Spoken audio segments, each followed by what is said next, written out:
1, 2, 3, 4. Chant down Babylon kingdom, team make me chant down Vatican now. Bang bling bling, chant down Babylon kingdom, team make me chant down Vatican now. Chant down Babylon kingdom, team make me chant down Vatican now. Bang bling bling, chant down Babylon kingdom, team make me chant down Vatican now. What up, y'all? It's Babylon 5 Podcast. It's your boy, Jermaine Babbles. Episode 115. We're calling this bad boy Germany. Yes, we are calling this bad boy Germany. You guys might say, why are you calling this bad boy Germany? Why are you calling it Germany? I just got back from vacation. Did I come from Germany? Am I coming back from Germany? Absolutely not. It's not where I'm coming from. Ladies and gentlemen, I'm coming back from Denver, Colorado. Just got back, literally, just got home like an hour ago. If that. Yeah, just about an hour ago is I got home. Was like trying to put final touches on this script, like in the airport, just like, taking notes of what we're babbling about here. Was doing that in the airport, and then just like my wife was driving from the airport home, so I was just like touching it up, trying to like fucking just get this ready. I'm like, part of me is like, damn, am I gonna like just not do an episode tonight? That's what part of me was thinking, but as I said, like, I think I actually got home, like, it was like less than an hour ago that I got home. And I'm recording right now because it's like, nah, it's gonna mean a lot more to me if I don't record and put out an episode. That would bother me a lot more than me just feeling like, oh, I'm tired, I was traveling, let me just take the day off. Like, now, ladies and gentlemen, in the long run, that would bother me. In the long run, that would fucking bother me. So I'm right here, fresh from Denver, Colorado, and the trip was cool. Shout out to the homie Frank. Did not see the homie Frank. He said he was out of town. Shout out to the homie Conti. Shout out to Gabby. Shout out to Alex. Shout out to Joey. Shout out to new homie Joey. Shout out to the Denver homies, man. Everybody's doing good, which is most important. Is that your people's is good, and my people's is good. So that's first and foremost when it comes to the Denver trip. My people's is good. So, if anybody was curious if my people's is good, ladies and gentlemen, they is good. My people's is good. So yeah, saw the people's. As I was telling y'all, man, like, I don't know, it just like seems like time just kind of fucking flies. Time flies when you fucking are having fun. So, I don't know. It's like, these the homies. As I was saying, like, I ran into the homie Josh, like, at the Andrew McMahon concert.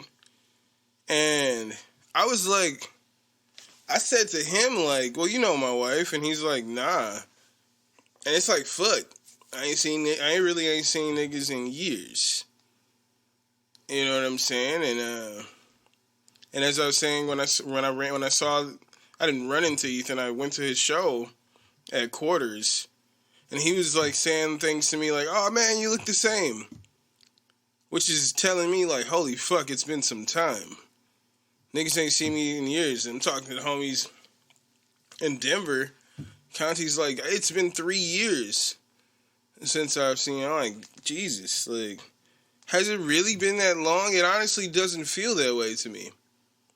It doesn't feel that way to me. I think it's something like, I'm sure I've said it here, but with my big mama, my grandmother to the layman,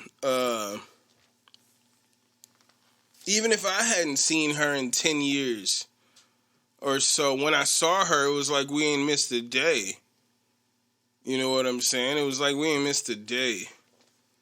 So I think that's what it is for me, is that it honestly don't even feel like years. Because when I see you, when I talk to you, it's like, for me, I'm picking up as if we just spoke yesterday. You know what I'm saying? If I was seeing you every day and then I haven't seen you for 2 years, when I see you, like, I'll pick up from the last conversation we were having 2 years ago. I'll pick up like that, like no bullshit. It's just kind of how it is. So it's just crazy, you know? Like, she was pointing out, Conti was pointing out, it's been 3 years. And I was like, fuck, has it really been 3 years since I've seen anybody? Or shit, has it? No, I seen Conti, because she, like, I had the episode Coffee with Conti, and I don't think this podcast has ever been doing that for this long. It's probably been 2 years since I've seen Conti. Probably for, like, that 30 minutes when we got coffee. 30, 45 minutes. Maybe that's about it. But the niggas is doing all right. Went to, my wife and I, my lovely, lovely wife and I, went to this restaurant, Rioja, which was probably the best food I've ever had. My wife got the venison. They got some fucking fire-ass venison there. I've never had venison taste like that. Usually, like, here in Wisconsin, the venison you get is pretty gamey. This did not taste gamey at all.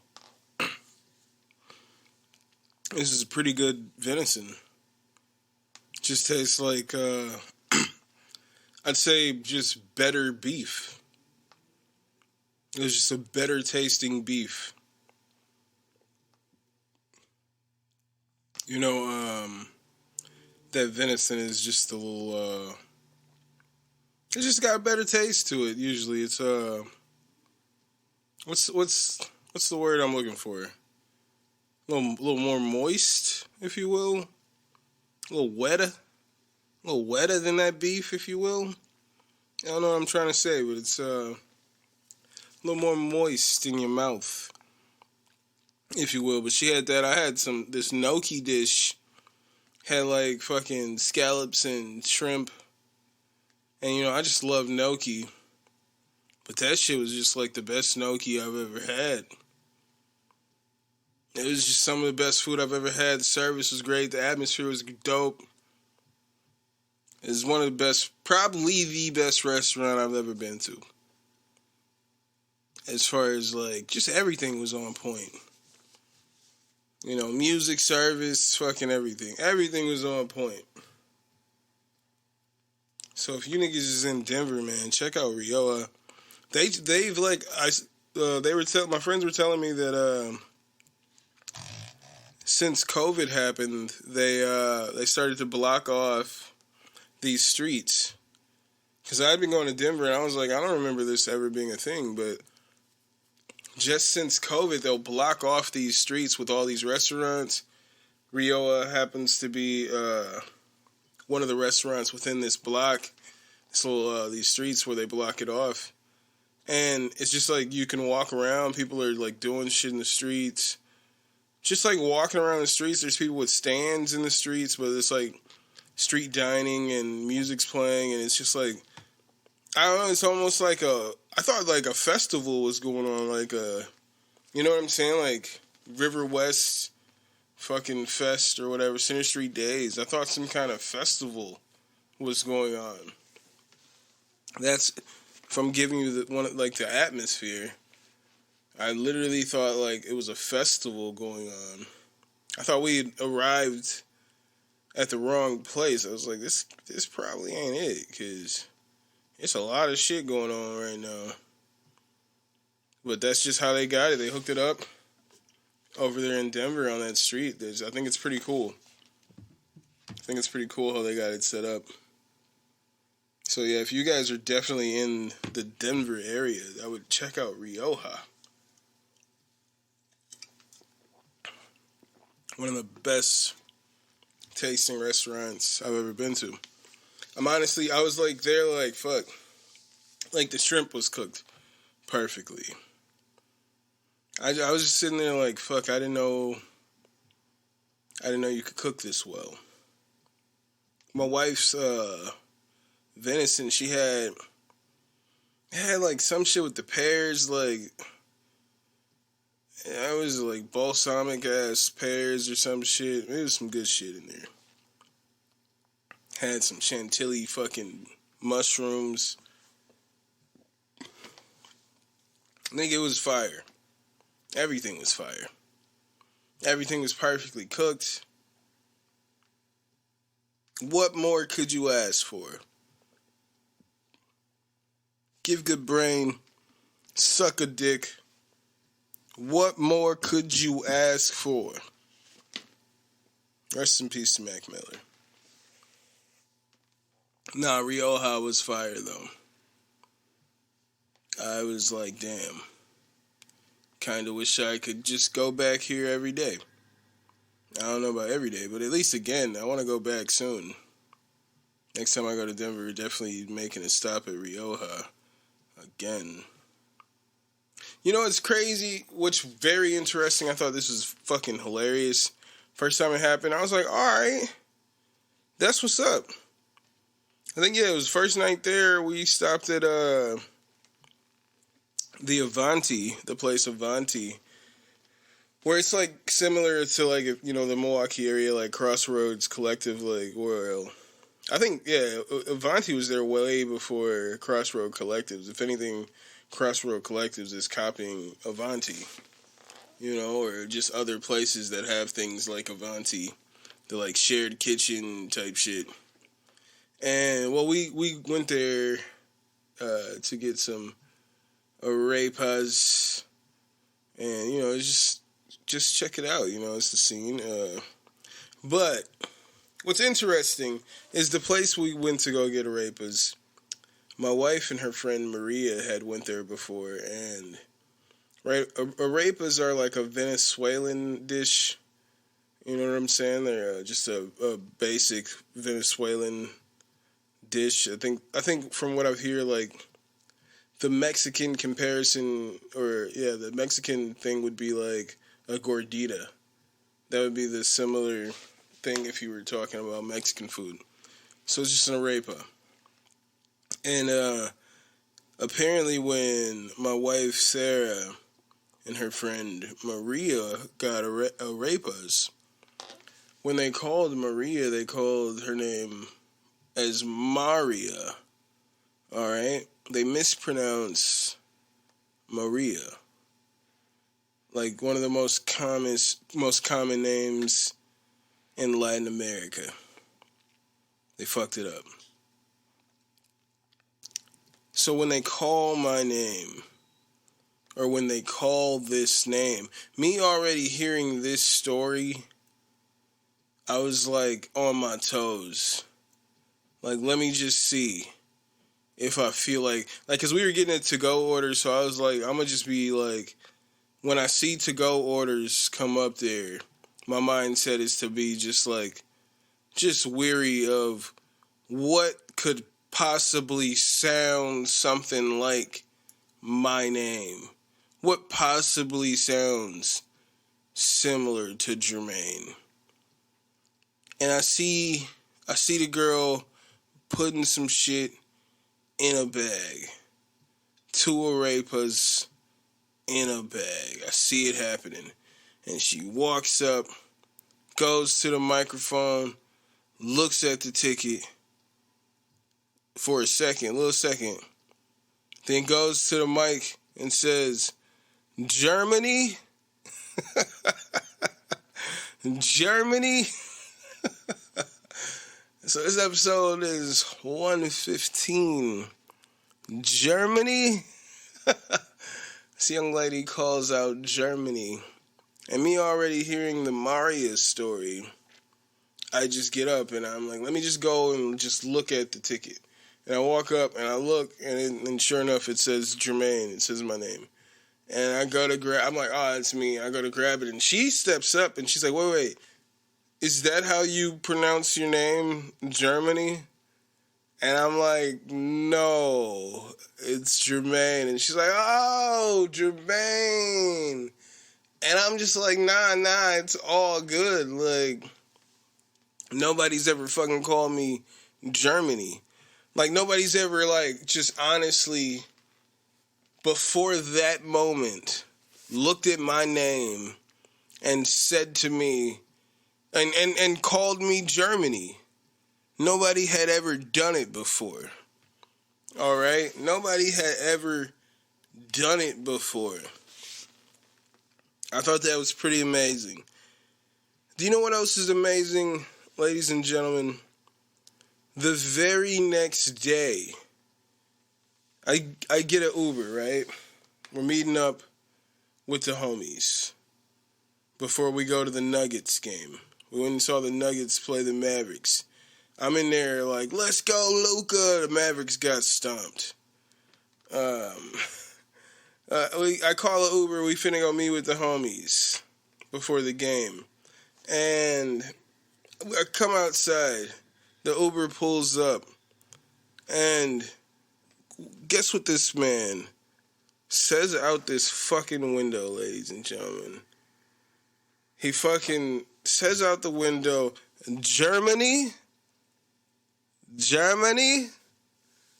Nigga. I was just like, he was like, Germany? How are you? And I was like, yeah. And I just got in the car.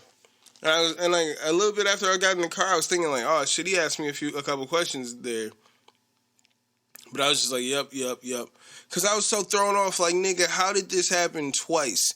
All right, just yesterday was the first time anybody had ever made this fuck up to me before in life. Pronouncing my name as fucking Germany. And then 2 days in a row, two niggas that two random people that I'm assuming don't know each other. All right, I was at a restaurant over here, all the way on the other side of town, and then fucking Lyft driver over here. All right, I don't think this was a concerted effort to say my name exactly that way. But 2 days in a row, motherfuckers call me Germany. I think it's pretty fucking dope. I think it would have made a lot of sense if those same individuals pronounced it, or at least one of them.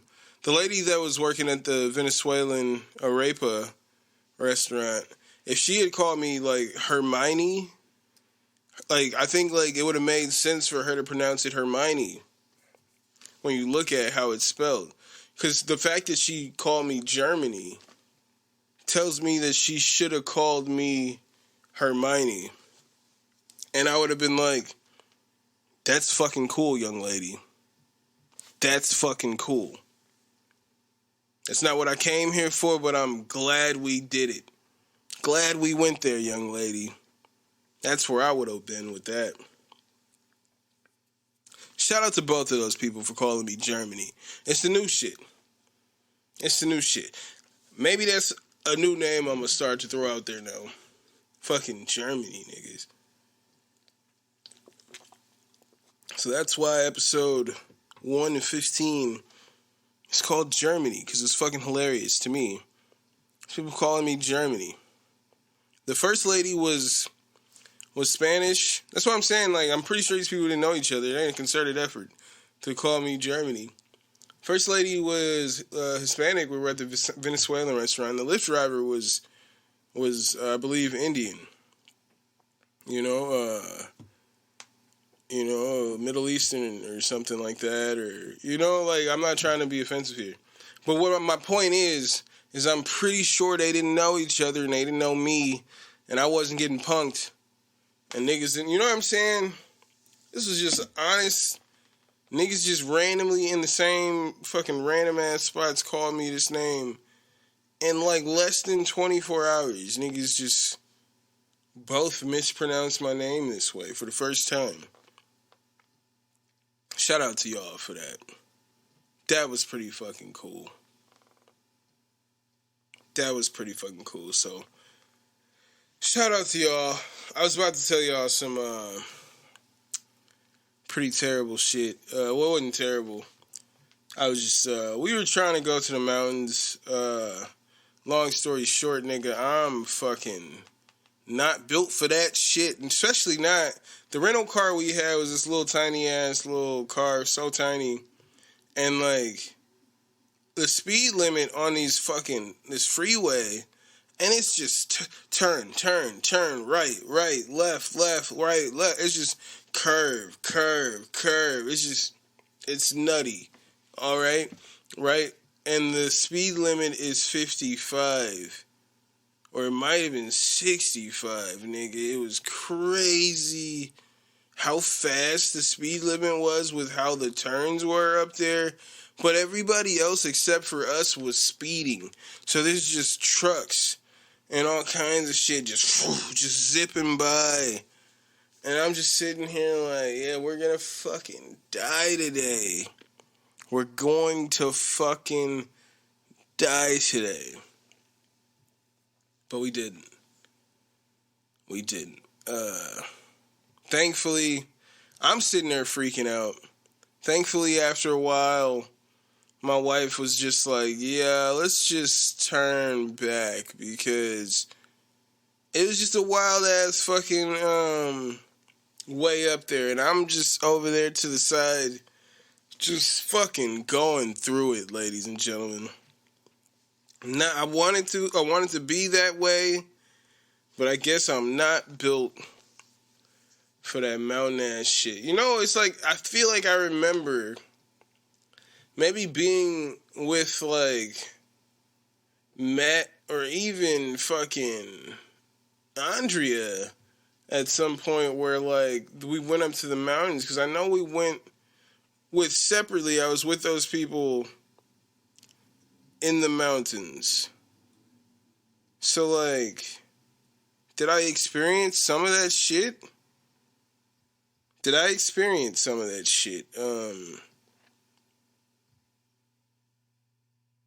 And was I freaking out just as much? I don't know. Maybe I'm getting older. I don't know what it is. But I was just like, fuck.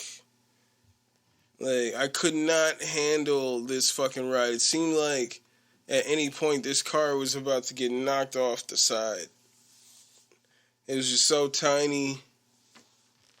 And then the cars were just, everybody else was speeding, just zipping through these fucking turns. It was nutty. It's not a fun experience. Not a fun experience for Jermaine on them mountain trails. Well, I never made it to the mountain trails, just on the fucking freeways, nigga. God damn. Never made it. We were going to some place called like Glaxglow, some shit. The bartender at this one spot was telling us, and she said that it had like fucking, it's called, Guanella Pass. It's called Guanella Pass. If anybody's interested, anybody's tough enough to do the drive. But she said, like, it's got, like, this waterfall or some shit, or a pond. And it's just, like, a real beautiful view. And, like, for whatever reason, there's a hot dog stand in there. Which would have been interesting in itself just because it's there, like, fucking random ass hot dog stand. Maybe.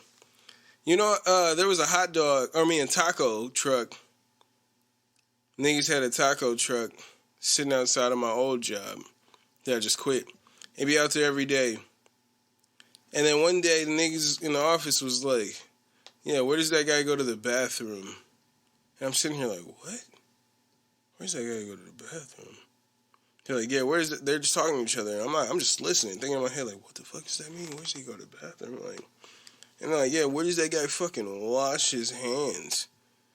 And I'm just like, what the fuck? Like, ain't no bathrooms in that little ass trailer. He just got a tiny little trailer.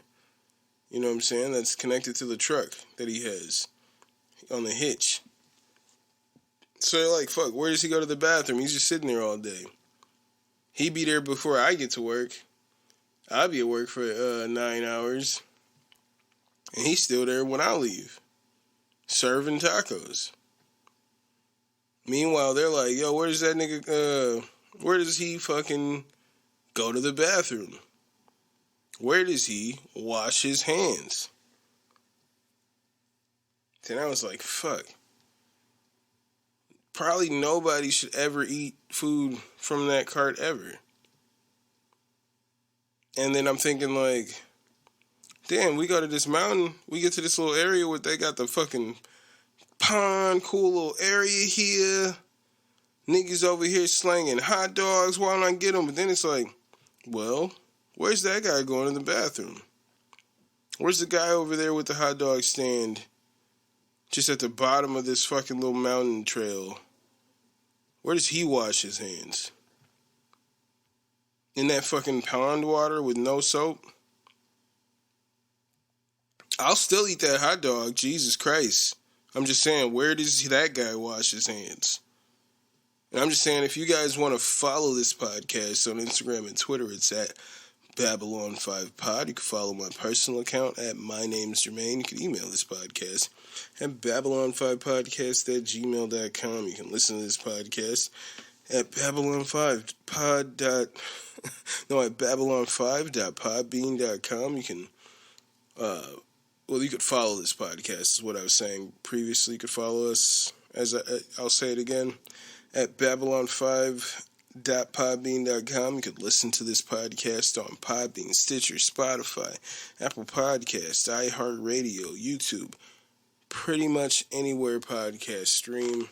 I'm not sure where we wouldn't be at this point. Like, I've honestly found this podcast on fucking, like, I'll search it on Google and it'll pop up on fucking streaming sites that I don't think existed at the time that this podcast started, but they're somehow, maybe through Podbean, it's like automatically uploaded to all these spots. So it's everywhere, man. This podcast is everywhere that podcasts stream. If you guys are on Xbox, go ahead and add me. My gamer tag is SauceBoss414.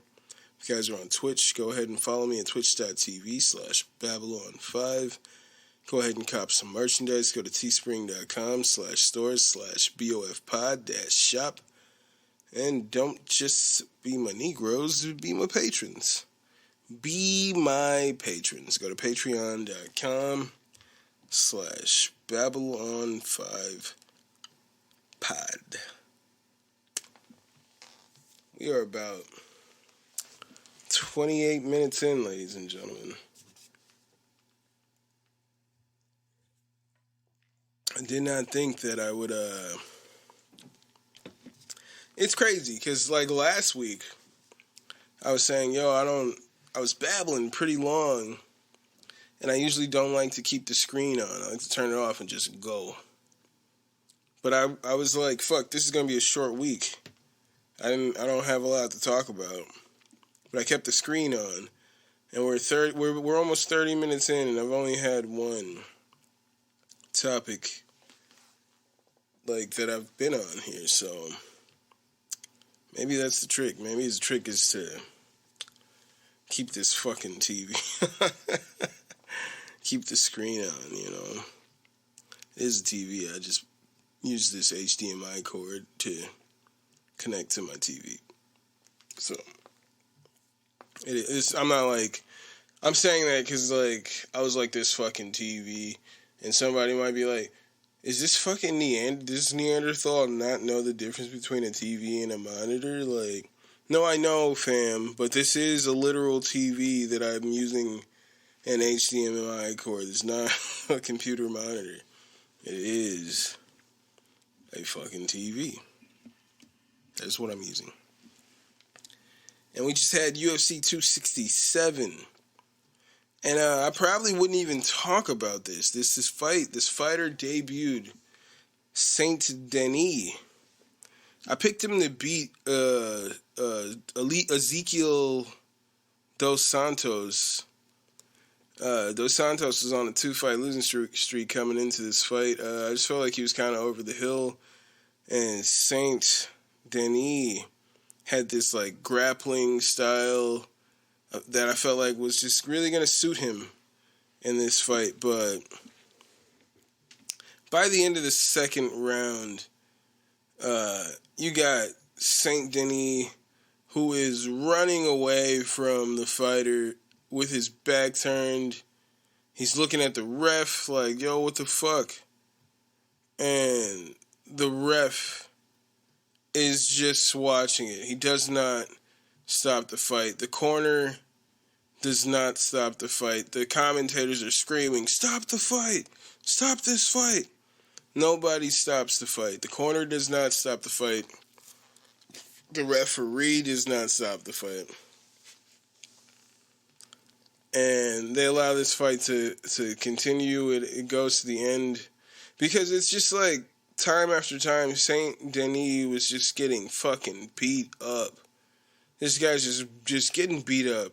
And it's just like, dude, you could literally stop the fight in there. There's like 7 different instances where he's just standing there taking punishment.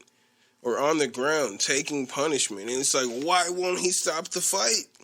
Why won't he stop it? But the ref just stood there watching it, letting him get fucking... I was like, this is gonna die. He's gonna die in there.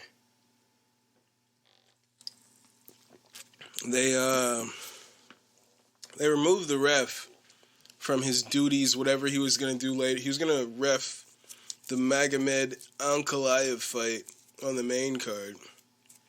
And they removed him from his duties, but like, what about his corner, man? Nobody in his corner. Are they gonna fine his corner for not saving the fucking fighter? Nothing happens to the corner. I just think that's pretty weird that nothing happens to the corner. Because clearly it was so fucked up that they had to step in and say, this guy can't ref anymore tonight. His assignments, they're done. And he's probably not going to ref again in the UFC. Or anywhere. We'll see. He's lucky if we'll see him anywhere. So we see that. Everybody's ridiculing this guy. This is the worst reffing I've ever seen.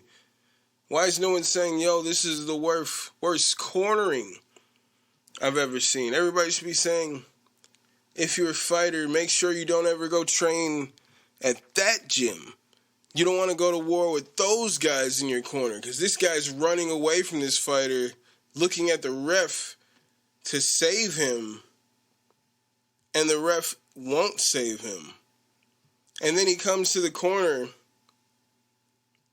fucking just can barely fucking stand. And you guys are just like, oh man, yeah, he's tired.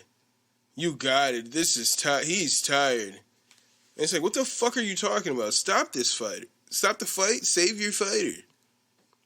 He can live to fight another day, but he's not. He might not live to fight another day if you allow him to just go in there another round and just get beat up. He's not defending himself right now. And you want to send him out there for another round, and he just got beat up again. For another round. People were like, oh, he's like, praise him for his toughness. Praise him for his... That was how they're trying to spend it. How they're trying to spin it a little bit. And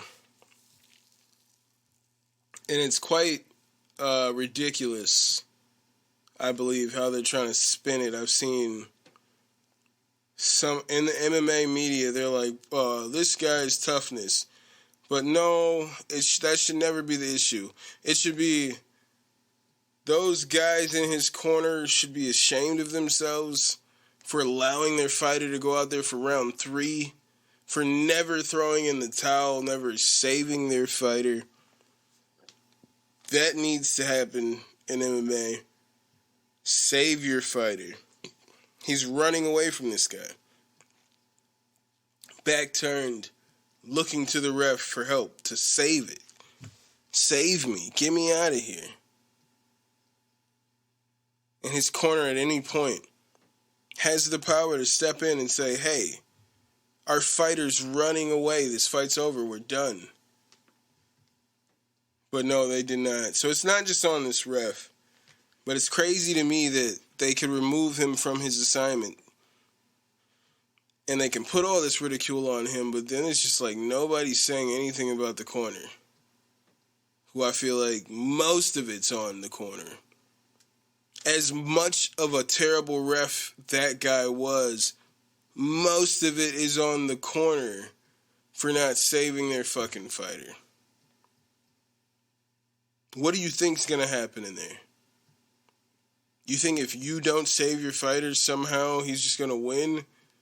Outside of fucking the ref? Because the ref is too fucking ignorant to save your fucking fighter? Nah, man. Something should happen to that corner. Amazingly, we got the return of Khamzat Chimaev, ladies and gentlemen. Boris, as I said, and I picked Boris to win this fight. And Boris, in just one round, ladies and gentlemen, he comes in, he gets his own, he fucking picks Li Jingliang up, takes the back quickly, alright? Takes his back quickly, picks him up, carries him over to Dana White, starts talking to Dana. Look, Dana, like, who's next? Who are you going to give to me next? I'll fight everybody. I don't care. It could be Brock Lesnar. Slams Li Jingliang down and just starts to beat him up against the cage. And it's just grappling, putting his hooks in. Just, he's in his game. Beating him up against the fucking fence. Putting his hooks in. And eventually just fucking chokes Li Jingliang out in the very first round. I think Lee landed one strike on him in the entire fight. Lee caught him with an uppercut as he was coming in for his for the initial takedown. As he was coming in to take him down, he threw a right and then threw an uppercut in, and he did connect on Khamzat. But then Khamzat was able to switch over and take the back very quickly and win this fight very quickly, dude. Khamzat is the real fucking deal. Boris is the real deal. They said, who you want to fight next? He said, everybody. Everybody. I think, logically, it's either Vicente Luque, Gilbert Burns, or even Nate Diaz. Could be Nate Diaz. But I think he dominates Nate Diaz quickly. And he was not damaged in this fight. He could fight next week, if possible. You know what I'm saying? Like, Diaz is trying to fight in December. I think he could fight Gilbert Burns in November. Even not Islam Makhachev. He could fight Vicente Luque in November. So, man, he's so good. I don't see anybody at 170 beating Khamzat Chimaev. He's so good. Just dominated Li Jingliang. Lee was giving this man praise afterwards because he's just so good. He's there's all that talk like, oh shit, it's all hype. And then after the fight, Lee was like, whoa, that dude's fucking good. You know what I'm saying? Before, it's just like everybody saying, oh, he's hype. Especially the people signed up to fight him. They're like, oh, he's all hype. Saw a video with Gerald Mearshart, his prediction. He's like, well, even though I don't want to say it, I'm going to go with Hamzat. But, like, what can you say? The kid's, like, got skill. And he was like, I definitely can't say he doesn't have power. Because he knocked Gerald out one punch. It's just like, fuck, dude. He's the fucking problem. I don't see anybody beating this man at 170. Shit. I'm not sure anybody beats him at 185. I don't think Israel beats him. I don't think Israel beats him.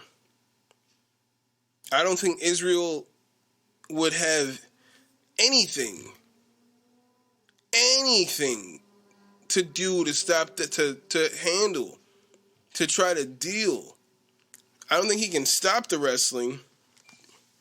But once he's in that game, I don't think he will be able to get out of it. I don't think we just saw what happened to Dan Hooker. I'm going to get into that in a second. But, yeah, I think once he gets him down and he's just getting hooks in, dragging him up against that fence, punching him in the body, in the face, doing all, like, once he's playing that game, I don't think Israel could beat Hamzat Chimaev. I don't think so. I think he's as good as he says he is. And as good as he says he is, speaking of that, we have Islam Makhachev took on Dan Hooker. Dan Hooker was praised as the baddest motherfucker. New BMF for stepping up and taking this fight, on a month's notice. Islam was originally scheduled to fight RDA. RDA had to pull out for injury. In steps Dan the Hangman Hooker. Islam dominated this man. Submitted him via Kimura. And, just reading my notes here, man, gives me chills. Because when he got him in this fucking Kimura, the way it was set up, Hooker's hand was trapped. Hooker's free hand was trapped under his body, if you will. The other arm is in the Kimura, about to get twisted back in the wrong direction. All right? And the other arm is trapped underneath him. He cannot tap. And all you can see from the angle that they're showing, the only angle I've ever seen them show, is Islam twisting that arm back just real far. And you just hear, like,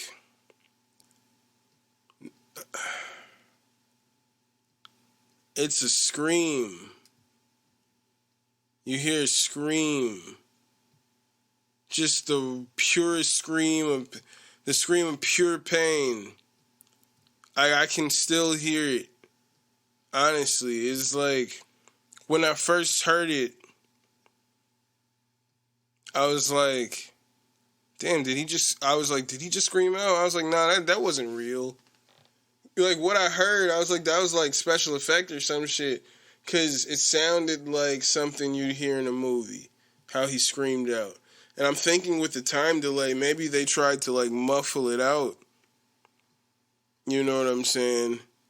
Because right as you hear the scream is when I hear, like, DC go, oh, my God. Oh, my God. You know what I'm saying? It's right in there. And I'm like, I saw it again. I watched. And sure enough, there he screams. And I've not seen the angle. I've not seen another angle where you could see Hooker's face when that scream happens. Only shots from away from Hooker's face, but I can still hear that scream. It was pretty brutal. Islam just fucking walks through this man in one ring. One fucking round. He couldn't tap. He's calling for a title shot next. I say fucking give it to him, man. Give him the title shot. Give it to him. Who else can fucking... who can beat him? I'd say whoever, like... I don't know. Whoever wins... He either fights the winner of Gaethje Chandler, or he fights the winner of Poirier fucking... Poirier and Oliveira, but he's got to... As he said, it's got to be number one contender or for the belt next. That's how I feel. Like, I think the only other, like, available lightweight would be, like, Dariush. And I don't feel like a fight with Dariush, like, Makhachev Dariush, that doesn't tell me the winner of that is the number one contender, right? That fight definitely is not the fight to make, so he's got to fight the winner of one of those fights. Either who wins the belt between Oliveira and Poirier, or whoever wins the fucking number one contender match between Gaethje and fucking Michael Chandler. Y'all got to go through fucking Makhachev, because that boy's a problem.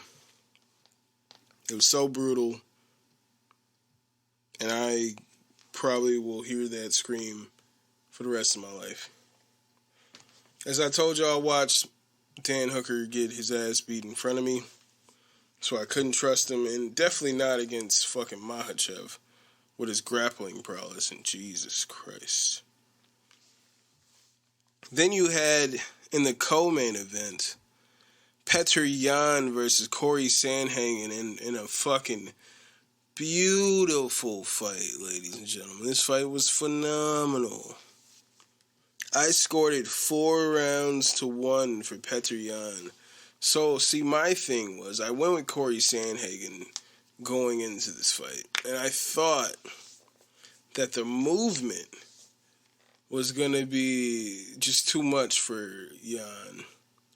And I thought Yan wouldn't be able to touch Corey Sandhagen too often, and I thought that if Yan started as slow as he usually does, that Corey was going to be too far ahead, but no. By the second round, Yan had came alive. First round was as I thought. Yan sitting there with the high guard, just letting Sandhagen just tee off on him. It's like, it's weird. He's like a fucking android. He's just letting you fucking... or what was the fucking... There's like an episode of Justice League, like the cartoon, where it was like a Martian or some shit where they're coming to attack this guy, but every time they attack him, he now like has their abilities. You know what I'm saying? So like, yeah, you came in and now you were winning the fight, but now he has all your abilities. I forget what that fucking clip was. Who that villain was. I love that's like probably one of my favorite clips from that show, from Justice League. This is what it is with Yan. Y'all, he lets y'all fucking just attack him. Attack. Second round comes, and he's like, I've downloaded all your information. I know all your abilities. I'm about to counter everything you're about to do. I have your timing down. Like, he's not throwing too much in the first round. And then all of a sudden in the second round, he's like, got your timing down. About to counter everything. I'm about to beat that fucking ass. And that's what he did here, man. Petr Yan is a fucking problem, dude. I honestly see no way anyone beats Yan. Like, as y'all know, I fucking love Sterling, but I don't see any way Sterling beats Petr Yan unless we get another illegal knee. Unless we get some illegal, that's eye poke. Because there was the instance in here where Yan was warned twice, I believe, unless I'm mistaken. He kept moving forward with his hands, with his fingers out. And he was warned about eye pokes. I believe this was Jan. I couldn't, like, pardon me if I'm mistaken here, if I'm mixing this up. But he was warned about eye pokes. And it was like, yo, I remember them saying, like, what if this fight was stopped for a foul like that? Like, what if this fight just so happened to be stopped? Because they were warning him. So, like, what if, man? What if he's fighting Sterling and boom, just a fucking egregious eye poke? I think that's the only thing that is going to stop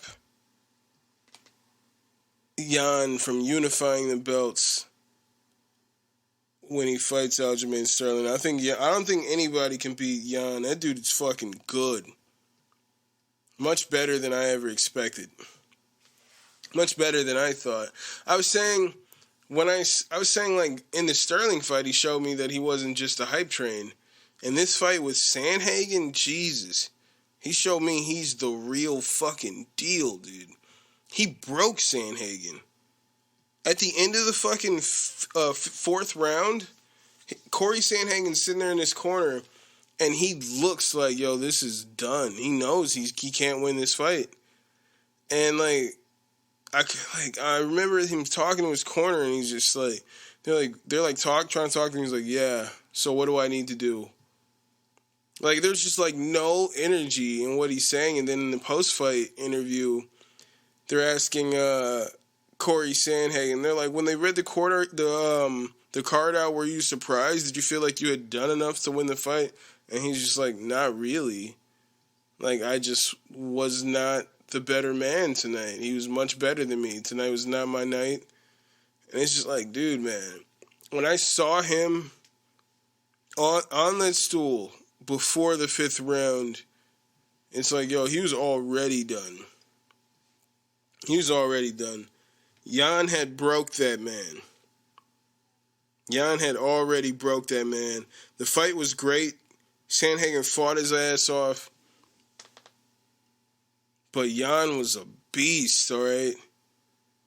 Jan was preparing to fight Sterling. Okay? Sandhagen stepped in on a month's notice and put on one of the best performances I've ever seen against Petr Yan on a month's notice. Let's keep that in mind. How old is Corey Sandhagen? I think he's like 26 years old. I believe Corey Sandhagen is about 26 years old.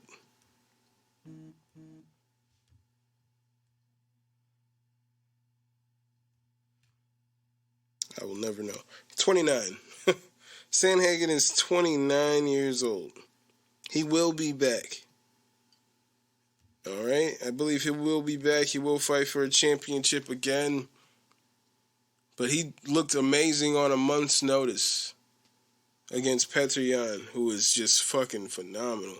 But I don't see anybody beating him anytime soon. But I think I've said that before. I said I didn't see anybody beating Jan Blachowicz anytime soon. And sure enough, Glover Teixeira comes in and dominates Jan Blachowicz and finishes him. And finishes him in 2 rounds. 1.5 rounds is all it takes for Glover Teixeira to choke out Jan Blachowicz at 42 years old in his 40th fight. Glover Teixeira becomes the second oldest UFC champion in history. It was honestly so beautiful to see. It like warmed. I felt so warm watching it happen. I picked Jan Blachowicz to win this fight. I just didn't see this 42-year-old Glover Teixeira somehow becoming UFC lightweight champion at this. You know what I'm saying? I didn't see it happening. But it was beautiful watching him dominate Jan Blachowicz. It was beautiful watching him become the champion after 20 years as a professional mixed martial artist. And to see it finally happen, see him finally become the champion, man, it was pretty beautiful. It warmed my heart to see. Before this fight, they were hyping up Jan Blachowicz after this fight defending his belt against Yuri Prochazka. Well, that's clearly not happening, as Jan was dominated and lost his belt.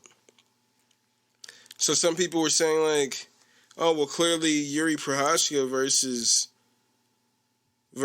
Glover Teixeira is next. But when they asked Dana White about it, he was like, yeah, I don't know. We got to look into that. He's not sold on the idea. I think they were banking on Jan versus Yuri, the two Polish guys fighting in Poland. That's what they kept talking about for months, were the two Polish guys fighting in Poland for the light heavyweight championship. So I believe what they're going to do is do an immediate rematch between Jan and Glover, with the hopes that that Jan will come back, win the fight, and I believe that if Glover did not win that fight last night, if he didn't win yesterday, I believe Glover would have retired. I was honestly still thinking, like, as he was giving his victory speech, I thought he was still going to retire, being as he is now the second oldest UFC champion in history. I thought he was still going to retire, so I think they're going to run back the rematch and then still try to keep alive Yuri versus Jan. I don't think they're going to do Yuri versus Glover. Like, nobody really knows who Yuri is other than diehards. Casuals have no fucking idea who Yuri Prochazka is. They have no idea. But shout out to Glover Teixeira. But I think what's next for both fighters is each other. I think a rematch is what's next for both fighters.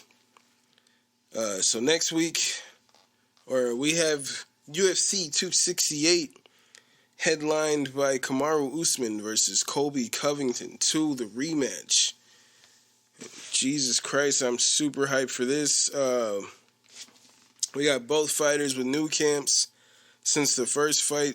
Usman has had 3 fights since that time, and Colby has only had 1 fight since that time against a declining Woodley. Usman has fought Woodley, but then he fought... Who did he fight? Yeah, was it Colby next?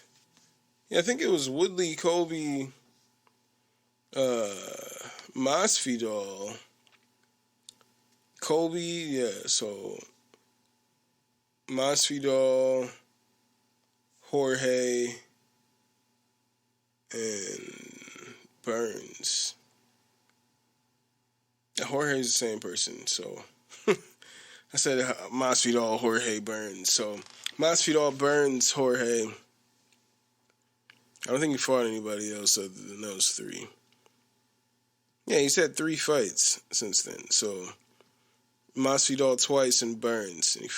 And so from what we've seen, I guess you could say that Usman's looked better, you know what I'm saying? We've only seen Colby fight Woodley, who everybody would definitely say is not in his prime these days.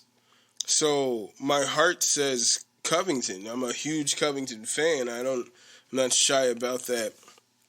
But my brain is telling me that from everything that I've seen, that I'd have to go with Usman in this one. From what we have from Colby is just like a small sample size of his improvements, and if we look at what we've seen from each fighter from since they fought each other, since the last time they've seen each other, just look at what we've seen from them, and you can only really logically go off of what you know, and you have to say that Usman has improved and gone out there and fought. He's been active, and he's shown those improvements. So I'm going to have to go with Usman in this one. But I would love to see, I would love to see Colby pull this one out. Then you got Rose Namajunas versus Zhang Weili 2 in the immediate rematch. Rose dominated the first fight. Since then, Zhang has been training with Henry Cejudo. But I honestly think whatever advantage Zhang thinks she will gain in the wrestling from training with Cejudo, I think it will be nullified, if not absolutely detrimental to her own success. I think if she takes Rose down and starts to play that fucking grapple game with a Rose Namajunas who will prove to be much better than her in those jiu-jitsu, in those grappling exchanges, I think it'll be a mistake for her to take Rose down. I think that'll be a mistake for her. So I think this fight ends the same as the first. It might take longer to get to that result than it did the first, but I think we're going to get to the same results. I think Rose is just going to be too good for her. I think it's just too soon. I think there's no reason to have this fight now. She should have gone off, maybe fought someone else and tested out this new fight strategy, but I think Rose wins this fight again. Then you got Justin Gaethje versus Michael Chandler. It's going to be a crazy first round, as we all know. I'm going with Justin Gaethje in this one. I just think he's just so good everywhere.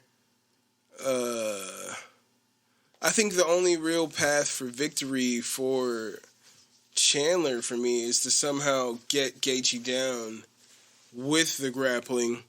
Because Gaethje, with his wrestling background, he has the tendency to give up the back. And I think, in an attempt to give up. And I think that would be the best route of success for Chandler, is to try to just take him down and get Gaethje to react in that way, to try to turn over, give up his back in an effort to stand up so he can just snatch a hold of that neck, just choke Gaethje out. I think that's his best route of action, but otherwise, I'm going with Gaethje. I think Gaethje wins this fight. I see Chandler just marching forward, trying to blitz forward, and Gaethje's just fucking chopping at them legs. And I feel like Chandler is going to be compromised pretty early in this fight. So, yeah, I'm gonna have to go with Gaethje in this fight. Yeah, I'm gonna stick with Gaethje in this fight. And if you guys want to follow your boy on Instagram and Twitter, follow his podcast, it's at Babylon5Pod. You guys can follow my personal account at My Name's Jermaine. You can email this podcast at Babylon5Podcast@gmail.com. And you can follow this podcast at Babylon5.podbean.com. You can listen to this podcast on Podbean, Stitcher, Spotify, Apple Podcasts, iHeartRadio, YouTube, pretty much anywhere podcast stream. And if you guys are on Xbox, go ahead and add me at SauceBoss414. If you guys are on Twitch, go ahead and add me at twitch.tv/Babylon5. If you guys are on Teespring, go ahead. If you guys would like to cop some merchandise, pardon me, ladies and gentlemen, it's kind of late here. Go ahead and cop some merchandise. Go to teespring.com/store/BOFpod-shop. And if you guys want to be my patrons for just $1, go to patreon.com/Babylon5Pod. And as I've said, this is episode 115. Germany Is there anyone here named fucking Germany? No, there's not. But I am here, your boy Jermaine Events, and I will see you here next week, same time, same bat channel. Yeah, I hope you guys take care of yourselves and each other, and I'll see you when I see you. I'll holla. Chant down Babylon kingdom, team make we chant down Vatican now. Bang the ling bling, chant down Babylon kingdom, team make we chant down Vatican now. Chant down Babylon kingdom, team make we chant down Vatican now.